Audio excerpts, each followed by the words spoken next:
तो आज हम स्टार्ट कर रहे हैं सिंगली रीइंफोर्स्ड बीम में। हमने लास्ट लेक्चर में डिस्कस किया था जो हमारा एक क्वेश्चन है, प्रॉब्लम जो एक डिजाइन कर रहे हैं हम रेक्टेंगुलर बीम को।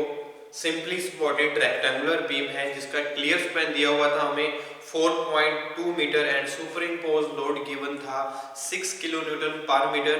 एंड हमें जो as per mild exposure conditions हमारे पास और क्या गिवन है, M20 कंक्रीट ग्रेड है, कंक्रीट का Fe415 स्टील का ग्रेड गिवन है। तो कुछ हमने स्टेप लास्ट लेक्चर्स में हम डिस्कस किए, ठीक है जी।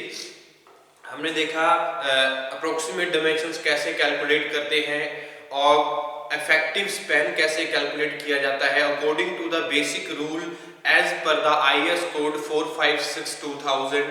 तो और हमने क्या देखा, जो हमारे डिजाइन लोड है, फैक्टर्ड डिजाइन लोड कैसे कैलकुलेट किया जाता है, ठीक है जी। ये डिजाइन धीरे धीरे हमने क्या किया है, स्टेप वाइज ये सारे के सारे डिजाइन जो हैं हमारे रेक्टेंगुलर सिंपली सपोर्टेड बीम के लिए जो रहते हैं, ठीक है जी। तो उसके बाद हमने देखा जो हमारा बैंड फैक्टर्ड बेंडिंग मोमेंट रहता है वो कैसे निकालते हैं, MU से जैसे डिनोट करते हैं, ओके। और उसके बाद हमने रिइंफोर्समेंट के बारे में देखा। जो हमारे पास एक बीम था, रेक्टेंगुलर बीम था, उसका जो रिइंफोर्समेंट है जो हम प्रोवाइड करते हैं, रिइंफोर्समेंट जो हम प्रोवाइड करते हैं वो कितना है। तो वो सारी की सारी हमने सबसे पहले विड्थ निकाली थी B 300 mm, ये अप्रोक्सीमेट वैल्यू जो थी। इफेक्टिव ओवरऑल डेप्थ जो हमने डिस्कस किया, ओवरऑल डेप्थ हमारी आई थी 500 mm। तो हमने चेक लगाए, ठीक है जी। तो ये सारे के सारे जो हमारा बीम था, एक सेक्शन था, वो हमारा सेटिस्फाई कर रहा है कि नहीं कर रहा, वो भी हमने कोड में देख के हमारे जो चेक फॉर शीयरिंग चेक की, जैसे टाउ वी की वैल्यू यानी कि नॉमिनल शीयर स्ट्रेस निकाला हमने, जो कितनी वैल्यू, मैक्सिमम शीयर स्ट्रेस की वैल्यू कितनी रहेगी और शीयर स्ट्रेस इन कंक्रीट कितनी रहती है यानी कि टाउ सी की वैल्यू कितनी रहती है, वो हम देखा। और हमने जो कंडीशन होती है वो सेटिस्फाई की, ठीक है जी। जैसे tau we less than tau C max रहता है, यानी कि नॉमिनल शीयर स्ट्रेस अगर मैक्सिमम शीयर स्ट्रेस से कम रहती है तो हमारा क्या है, जो कंडीशन है वो सेटिस्फाई करती है, हेंस इट इज ओके, ठीक है जी। जो हमारा डिजाइन है, जो हमारा सेक्शन है बीम का, वो सही है, ठीक है जी। अगर हमारा टाउ सी less than tau C max रहता है यानी कि शीयर स्ट्रेस इन कंक्रीट हमारी क्या है, मैक्सिमम शीयर स्ट्रेस से कम रहती है, तो भी हमारा डिजाइन जो प्रोसीजर है, जो हमारा सेक्शन है वो भी सही है, हेंस इट इज ओके। अगर हमारे पास tau we less than tau c रहता है, मतलब जो हमारा नॉमिनल शीयर स्ट्रेस है वो शीयर स्ट्रेस इन कंक्रीट से कम है, तो ठीक है, मतलब वहां पे शीयर इन्फोर्समेंट करने की जरूरत नहीं होती है, there is no shear reinforcement required, okay. तो शीयर इन्फोर्समेंट की जरूरत नहीं होगी तो हम क्या करते हैं, shear strips in the form of strips हम एक नॉमिनल शीयर इन्फोर्समेंट करते हैं। नॉमिनल शीयर इन्फोर्समेंट का मतलब क्या होता है, हमने लास्ट लेक्चर में भी डिस्कस किया, जब हमने ये RCC जो चैप्टर स्टार्ट किया था उस टाइम हमने भी डिस्कस किया नॉमिनल शीयर रिइंफोर्समेंट क्या होती है, नॉमिनल शीयर स्ट्रेस क्या होती है, मैक्सिमम शीयर स्ट्रेस क्या होती है, डिजाइन लोड क्या होते हैं, ये चीजें हम डिस्कस कर चुके हैं। तो मिनिमम शीयर रिइंफोर्समेंट का मतलब क्या है, हमें ओनली जब हम स्ट्रिप्स की फॉर्म में शीयर इन्फोर्समेंट करें, यानी कि जब हमने यहाँ पे क्या किया था, स्ट्रिप्स प्रोवाइड कर दें,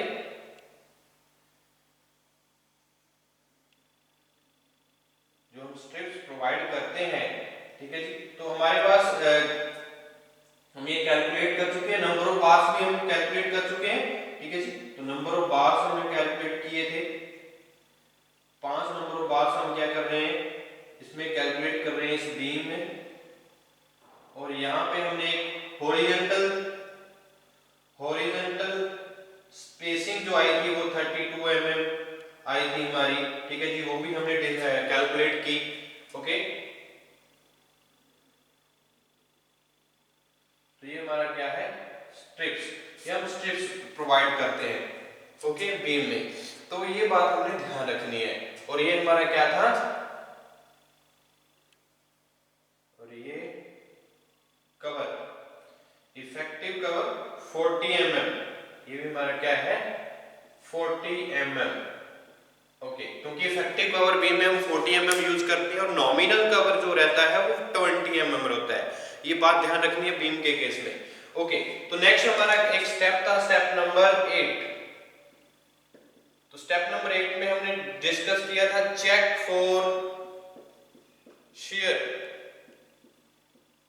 चेक फॉर शियर, ठीक है जी। तो इसमें हमने क्या किया था, टाउ वी की वैल्यू, टाउ सी और टाउ सी मैक्स, यानी कि nominal shear stress in concrete, maximum shear stress, तो ये हमने कैलकुलेट की और कंडीशन को सेटिस्फाई किया, ठीक है जी। तो ये कंडीशंस भी हमने देख ली थी। उसके बाद अगर हम बात करें, हम जो स्ट्रिप्स प्रोवाइड करने वाले हैं, क्योंकि हमने यहाँ पे एक कंडीशन आई थी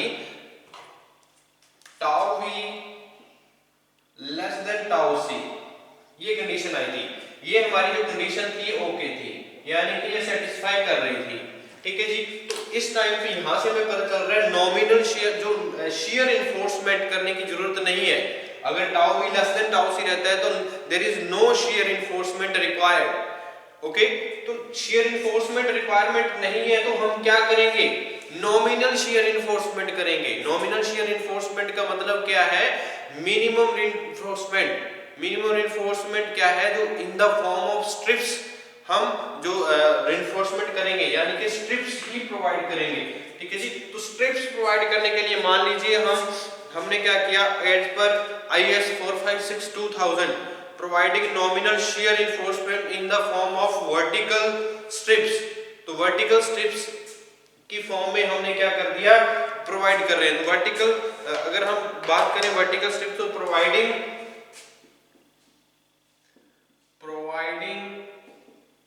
क्योंकि स्ट्रिप्स हम प्रोवाइड कर सकते हैं 6 mm, 8 mm, 10 mm। ज्यादातर हमारा क्या है, अगर हम ज्यादातर जो स्ट्रिप्स की जो डाया रहता है, जो बार हम यूज करते हैं 8 mm के करते हैं, ठीक है जी। अगर स्पेशली अगर कोई रिक्वायर्ड हो तो वहां पे हम अलग तरह की जो स्ट्रिप्स हैं वो हम प्रोवाइड कर सकते हैं। तो यहाँ पे हम क्या करेंगे, as per IS code 456-2000 we provide the nominal shear strips in the vertical nominal shear reinforcement as a vertical strips। तो कैसे प्रोवाइड करेंगे, providing 8 mm dia, 2-legged strips, 2-legged strips of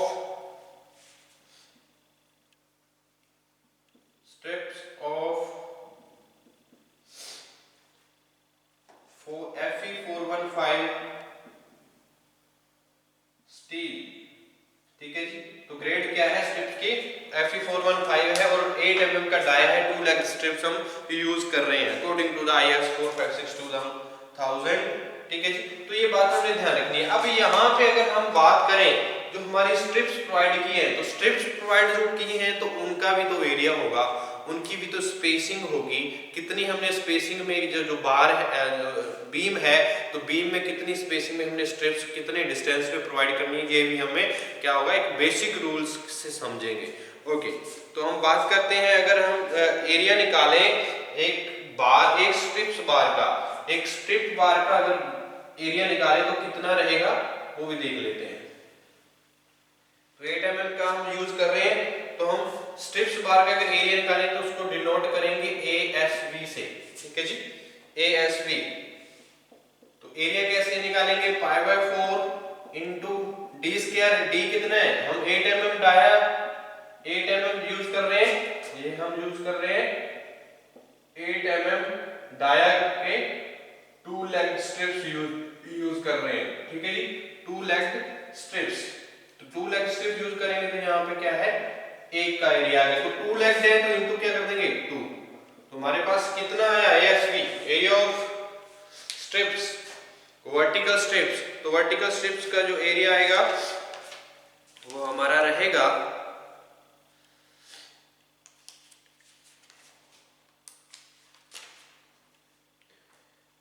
153 mm square.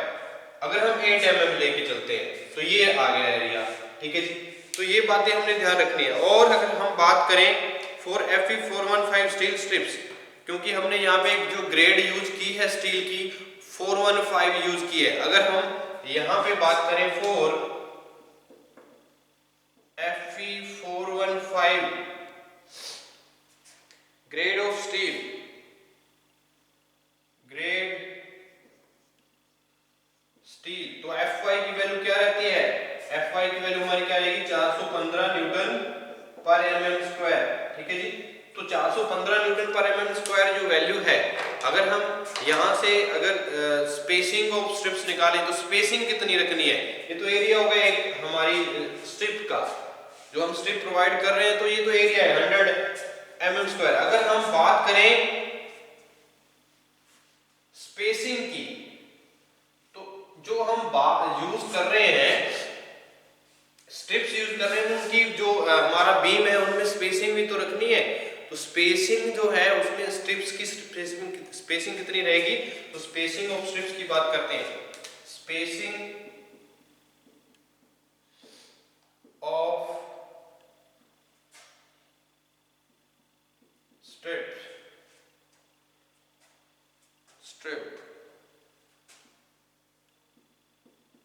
ठीक है जी, spacing of strips. तो इसको SB से हम denote करेंगे, स्पेसिंग ऑफ स्ट्रिप्स को, ठीक है जी। वर्टिकल स्ट्रिप्स को स्पेसिंग ऑफ स्ट्रिप्स SB से डिनोट करेंगे। तो एक रिलेशन है हमारे पास 0.87, ये हमें याद रखना होगा। ASB FY divided by 0.4B। तो यहाँ पे देखिए हमारे पास क्या क्या चीजें गिवन है। तो ये रिलेशन से हम क्या कर सकते हैं? स्पेसिंग निकाल सकते हैं। बी से हमारी जो स्पेसिंग रहेगी, जो हमारी वर्टिकल स्ट्रिप्स हम प्रोवाइड कर रहे हैं बीम में, उनमें स्पेसिंग कितनी चाहिए। ओके, तो ASB क्या है? एरिया ऑफ वर्टिकल स्ट्रिप्स, ठीक है जी। हमें पता है एक स्ट्रिप का कितना एरिया, हमने अभी निकाला 100.53 mm स्क्वायर आया था। तो Fy हमारे पास क्या है? 415, ठीक है जी, न्यूटन पर mm स्क्वायर। और B क्या है? विड्थ ऑफ द बीम, ठीक है जी। तो ये वैल्यू हम पुट कर लेते हैं। SB इक्वल टू 0.87, ASB कितना आया था? 100.53 into 415 divided by 0.4 into 300। Okay, तो यहां से हमारे पास क्या आएगी? स्पेसिंग आएगी किसकी? स्ट्रिप्स की। जो स्ट्रिप्स हम प्रोवाइड कर रहे हैं, जो स्ट्रिप्स हमने प्रोवाइड की, उसकी स्पेसिंग अगर हमने निकालनी चाहते हैं हम, तो ये हम निकाल सकते हैं। ओके, तो ये हमारा क्या है? 302.47, ये हमारे पास स्पेसिंग की जो वैल्यू आई है यहाँ पे 302.47 mm, यानी कि हम इसको 300 mm हम स्पेसिंग लेके चलेंगे, ठीक है जी। तो बीम में 300 mm की हम स्पेस रखेंगे। SB की वैल्यू हमारे पास आई है 300 mm, ठीक है जी। तो 300 mm का जो हमारे पास क्या है? स्पेसिंग है, जो स्ट्रिप्स प्रोवाइड कर रहे हैं। तो ऐसे हमने स्पेसिंग निकालनी है। ओके, तो स्पेसिंग अगर हमने चेक करना है स्पेसिंग को भी, अगर हमने यहाँ पे तो हमने कैलकुलेट कर ली 300 mm है, तो चेक भी तो करना है भी 300 mm सही है या नहीं, ठीक है जी। तो ये भी बात हमने minimum maximum centre spacing of the shear reinforcement should not exceed list of the following. तो कुछ हमारे पास बातें हैं, जो उनमें से अगर जो वैल्यू कम हुई, जो SB हमने अभी निकाला है 300 mm, तो यहाँ पे 3 बातें ध्यान रखने वाली हैं चेक लगाने के लिए, जो हमने हमारी स्पेसिंग सही है या नहीं, जो हम प्रोवाइड कर रहे हैं। तो इसमें सबसे पहले बात यह है स्पेसिंग के लिए 0.75 इंटू D, और दूसरी बात आती है स्पेसिंग के regarding 300 mm, whichever is less, whichever is less, whichever is less, यानी कि अगर इन दोनों टर्म्स में से जो वैल्यू जो आएगी वो कम हुई, वही हमारी क्या होगी? स्पेसिंग होगी। तो 0 पर अगर हम इसको कैलकुलेट करें 0.75 into D effective depth of the beam, तो इफेक्टिव डेप्थ कितनी है हमारे पास? क्योंकि ये हमारा क्या है? इफेक्टिव कवर 40 mm, तो 50 में से 40 माइनस करते हैं तो हमारे पास कितना आता है, इफेक्टिव कवर आता है, ये ओवरऑल डेप्थ है। ओके, तो यहां से 460, ठीक है जी, 460 टू 75 करेंगे तो हमारे पास आएगा 345 mm, ठीक है जी। तो यहां से वैल्यू आएगी 345 mm। ओके, और दूसरा हमारे पास क्या है, 300 mm। ओके, तो इनमें से जो कम वैल्यू है, विच एवरेज लेस, तो 300 mm कम है हमारे पास, तो यहां से हमें पता चल रहा है एसवी की वैल्यू हमारी 300 ही रहेगी, तो एसवी 300 mm सही है। ओके, तो ये बात हमने ध्यान रखनी है। तो जो हमारी क्या है स्पेसिंग है स्ट्रिप्स की, वो हम बीम में कैसे प्रोवाइड करेंगे। ओके, तो ये बात हमने ध्यान रखनी है। तो नेक्स्ट स्टेप की ओर बढ़ते हैं, स्टेप नंबर 9। तो स्टेप नंबर 9 में हम चेक करेंगे डेवलपमेंट लेंथ के बारे में। तो डेवलपमेंट लेंथ का एक हमारे पास रिलेशन है, पैरामीटर्स दिया है, तो वो बेसिक रूल्स में हम देख चुके हैं, स्पेसिफिकेशंस जो according to the IS code 456-2000, तो वो क्या बोलती हैं हमारा डेवलपमेंट लेंथ के लिए, वो भी देख लेते हैं। Step number 9, check for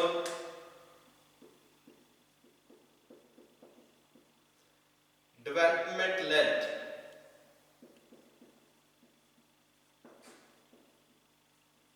okay, तो डेवलपमेंट लेंथ के लिए हमारे पास कुछ पैरामीटर्स हैं, वो डिस्कस कर लेते हैं। तो सिंपली सपोर्टेड बीम अगर कंप्रेसिव रिएक्शन है तो उसके लिए क्या है, एलडी डेवलपमेंट लेंथ क्या होनी चाहिए, less than equal to 1.4 sorry 1.31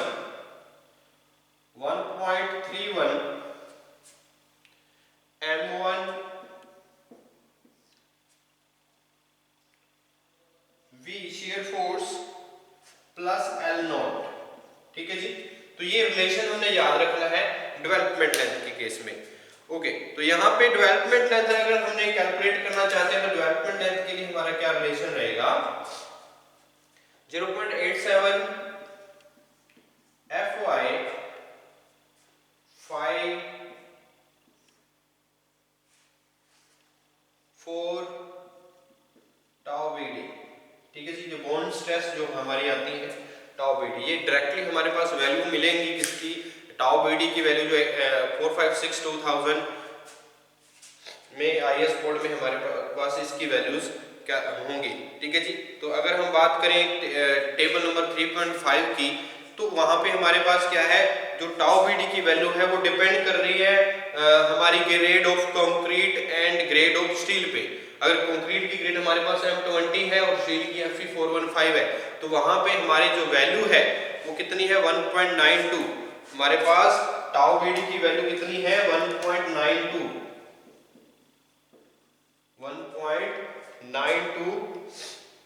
Newton पर mm स्क्वायर, ठीक है जी। तो ये वैल्यू रहेगी किसकी, टाउ BD की। Fy हमें पता है कितना है, 415 न्यूटन पर mm स्क्वायर। ओके, ठीक है जी। तो यहां से हम क्या कर सकते हैं, तो डाया हमारे पास कितना है, जो हमने स्टील का डाया यूज किया है 20 mm, ठीक है जी। तो ये हम सारी की सारी वैल्यू जो पुट करेंगे इसमें, तो हमारे पास डेवलपमेंट लेंथ की वैल्यू आएगी। तो डेवलपमेंट लेंथ आती है हमारे पास 940, डेवलपमेंट लेंथ की वैल्यू जो है हमारे पास आई है 940 mm। तो इतनी डेवलपमेंट लेंथ है, तो अगर इस रिलेशन में ये सेटिस्फाई कर जाती है तो हम क्या है, डेवलपमेंट लेंथ के लिए भी हमारा जो बीम रहेगा वो क्या है, सही है। तो एलडी हमारे पास 940 आई, तो ये इस वैल्यू से हम कैलकुलेट कर लेते हैं, इस रिलेशन में हम पुट करते हैं। तो क्या वैल्यू रहेंगी ये भी देखते हैं।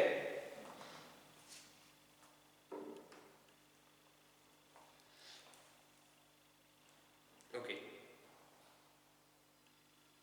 हमारे पास जो वैल्यू आई है, जहां से कैलकुलेट द डेवलपमेंट लेंथ, तो development length requirement are satisfied. तो यहाँ पे जो M1 है ये क्या है, मोमेंट V क्या है, shear force है, ठीक है जी। तो shear force कैसे निकालते हैं, WU L/2, ठीक है जी। तो इस फॉर्मूले से हम क्या कर लेंगे, shear force निकाल लेंगे। ओके, WU डिजाइन लोड हमने ऑलरेडी निकाल चुके हैं, स्टेप नो जो हमारे पहले स्टेप हमने डिस्कस किए थे, इसमें हम ऑलरेडी डिस्कस कर चुके हैं। ओके, अगर हम बात करें मोमेंट ऑफ रेजिस्टेंस की, तो मोमेंट ऑफ रेजिस्टेंस जो है M1 वो कैसे कैलकुलेट करेंगे, तो LD हमने यहाँ पे कैलकुलेट किया 940, और अब उसके बाद हम डिस्कस करने वाले हैं M1। तो M1 कैसे कैलकुलेट करेंगे ये देख लेते हैं। तो M1 मोमेंट ऑफ रेजिस्टेंस, तो मोमेंट ऑफ रेजिस्टेंस को कैलकुलेट करने के लिए हमारे पास रिलेशन है 0.87 Fy AST1 into D minus Fy AST1 divided by FCKB, ठीक है जी। तो इस रिलेशन से हम क्या कर सकते हैं, मोमेंट ऑफ रेजिस्टेंस को कैलकुलेट कर सकते हैं, ठीक है जी। तो यहां से मोमेंट ऑफ रेजिस्टेंस को कैलकुलेट किया जा सकता है। तो AST1 क्या है, area of the bar available in जो टेंशन में हमारे पास एरिया है वो कितना है, ठीक है जी। तो एरिया अगर AST1 निकाल लें तो ये AST1 हमारा क्या है, ये AST1 है। तो इसका एरिया निकालें तो हमारे पास 5 बार है, तो AST1 हम यहां से निकाल सकते हैं। 5 बार है, एक बार का कितना होता है 5/4 इंटू डी कितना है 20 का स्क्वायर, ठीक है जी। तो यहाँ से हमारे पास AST की वैल्यू आ जाएगी। तो AST की वैल्यू आएगी तो यहाँ पे हम पुट कर देंगे। Fy हमारे पास क्या है, कितना है 415 न्यूटन पर mm स्क्वायर। AST हमारे पास जो वैल्यू आएगी यहाँ से वो हम कैलकुलेट कर लेंगे, और उसके बाद D कितना है 460 mm, Fy 415 न्यूटन पर mm स्क्वायर, AST की वैल्यू फिर पुट करेंगे, और FC के हमारे पास कितना है 20 न्यूटन पर mm स्क्वायर, और B कितना है हमारे पास 300 mm, ठीक है जी। तो यहां से हम क्या करेंगे, मोमेंट ऑफ रेजिस्टेंस को कैलकुलेट कर पाएंगे, ठीक है जी। तो मोमेंट ऑफ रेजिस्टेंस हमने कैलकुलेट कर लिया, तो उसके बाद हम क्या करेंगे, शेयर फोर्स, ये और हमारे पास जो रिलेशन था डेवलपमेंट लेंथ के लिए, तो हमारा क्या था शेयर फोर्स, यानी कि V की वैल्यू क्या आएगी WU L/2। तो इस रिलेशन से हम V की भी वैल्यू क्या कर लेंगे, कैलकुलेट कर लेंगे। तो WU कितना है 14625 आया था हमारे को, ऑलरेडी हम डिस्कस कर चुके हैं। इफेक्टिव स्पैन कितना था, L कितना था 4.5 मीटर, ठीक है जी। तो 4.5 मीटर में यहाँ से हमारे पास क्या आ जाएगा, शेयर फोर्स की वैल्यू आ जाएगी। तो हमारे पास जो डेवलपमेंट लेंथ का रिलेशन है वो लेस देन और इक्वल टू वाला, ठीक है जी। उस रिलेशन में हम क्या कर लेंगे, less than equal to 1.31 m1/v plus L0। तो वहां से हम क्या कर लेंगे, ये वैल्यू कैलकुलेट कर लेंगे। तो अब जो L0 है वो भी हमें निकालना पड़ेगा, क्योंकि लेंथ L0 क्या रहता है, available length from the centre of support. Available length यहां से हम V निकाल लेंगे, ठीक है जी। तो L0 हमारे पास यहाँ एक जो टर्म अननोन रहेगी वो कौन सी है, L0। L0 क्या होता है, length from centre of support. Centre of support से जो लेंथ रहती है वो है, वो कैसे निकालेंगे वो देखिए हमारे पास, क्योंकि सेंटर ऑफ सपोर्ट से अगर निकालना चाहे तो हमारे पास B कितना है, विड्थ ऑफ द बीम जो सेंटर है हमारे पास, जो सपोर्ट है उसके 300 है, उसके सेंटर से तो हम क्या करेंगे, उसको डिवाइड बाय 2 माइनस डाया कितना है हमारे पास, ठीक है जी, -5 इंटू डाया जितने नंबर ऑफ बार्स होंगे, ठीक है जी, प्लस 240। इस रिलेशन से हम क्या कर पाएंगे, निकालेंगे। तो हमारे पास L0 की जो वैल्यू आएगी वो 270 mm आएगी। तो ये जो सारी की सारी हमने टर्म्स यूज कर ली, तो हम क्या कर लेंगे, development length less than equal to 1.31 m1 by shear force plus L0 वाले रिलेशन में हम क्या करेंगे, पुट करेंगे और उसको सेटिस्फाई करके देखेंगे। तो यहाँ पे क्या आएगा, ये हमारी जो वैल्यू है वो क्या करेगी, हमारी डेवलपमेंट लेंथ की वैल्यू जो है, ये रिलेशन है जो वो सेटिस्फाई करेगा, ठीक है जी। तो ये बात हमने यहाँ पे ध्यान रखनी है। Development length requirements are satisfied, हमारे पास क्या आएगी, ये values are substituting all value calculate the development length, ठीक है जी। तो सारी वैल्यू क्या होंगी यहाँ पे सेटिस्फाई होंगी। ओके, तो substituting the value L0, L, M1 और सबकी वैल्यू हम पुट कर देंगे यहाँ पे 1.31। रिलेशन क्या था हमारे पास, LD greater than equal to 1.31 M1V plus L0, ठीक है जी। तो यहाँ से हम वैल्यू का हमें हमारे पास क्या आएगा 1.31 M1 की वैल्यू हमारे पास आएगी 199,283 इंटू 10⁻³ शेयर फोर्स की वैल्यू जो आई है हमारे पास आई है 32,906.25 और हमारे पास L0 कितना था 270। ओके, और हमारे पास LD कितना है 940। तो हमारे पास ये वैल्यू कितनी आ गई है, ये इसको कैलकुलेट करके हमारे पास वैल्यू आई है 7,872.9 और आएगा यही ग्रेटर देन 940 mm। तो ये 940 mm से ज्यादा है, ठीक है जी। तो ये हमारा क्या है रिलेशन सेटिस्फाई कर रहा है, ये लेस देन है। ओके, तो ये हमारा क्या है रिलेशन जो है LD से ये वैल्यू क्या आई है, ये LD से क्या आई है ज्यादा वैल्यू आई है, तो 940 से ज्यादा है, तो यानी कि ये जो रिलेशन है हमारा सेटिस्फाई कर रहा है, ठीक है जी। हेंस ये हम लिखेंगे यहाँ पे हेंस डेवलपमेंट लेंथ